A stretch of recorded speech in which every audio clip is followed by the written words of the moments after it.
This could be distilled into a simple protocol whereby 3 or 4 times a week you do high intensity training followed by either nothing or followed by low intensity training, especially if you're able to do that fasted. And I should just mention that none of this stuff about fasted is about performance. If you want to perform really well, this is for reasons of performance, and you want to, it's for a sport or a competition, it's not for body fat purposes. Well, then all of this kind of falls away and is modified by what's ideal to eat for performance. But what we're talking about today is how to optimize body fat loss.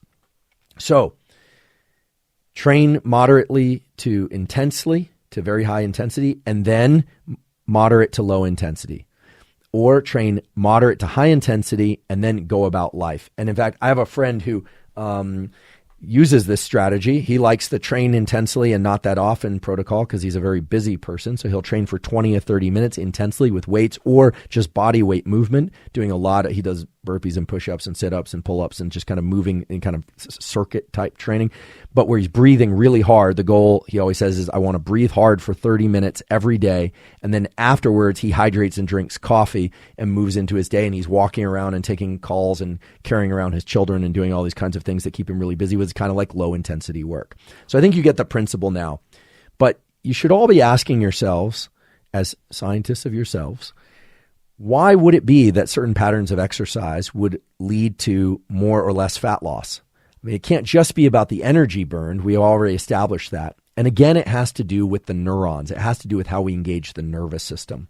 So while non-exercise activity-induced thermogenesis, NEAT, the fidgeting, and cold can induce thermogenesis by engaging shiver-type movement or low-level movements, big movements that are of very high intensity, meaning they require a lot of effort, deploy a lot of adrenaline, epinephrine from our neurons, and signal particular types and amounts of fat thermogenesis, fat oxidation.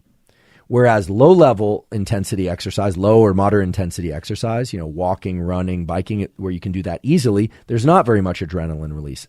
So adrenaline, and aka epinephrine, is really the final common path by which movement of any kind, whether or not it's low-level shiver or whether or not it's lifting a barbell, sprinting up a hill, or doing a long bike ride, adrenaline is the effector of fat loss. It's the trigger and it's the effector.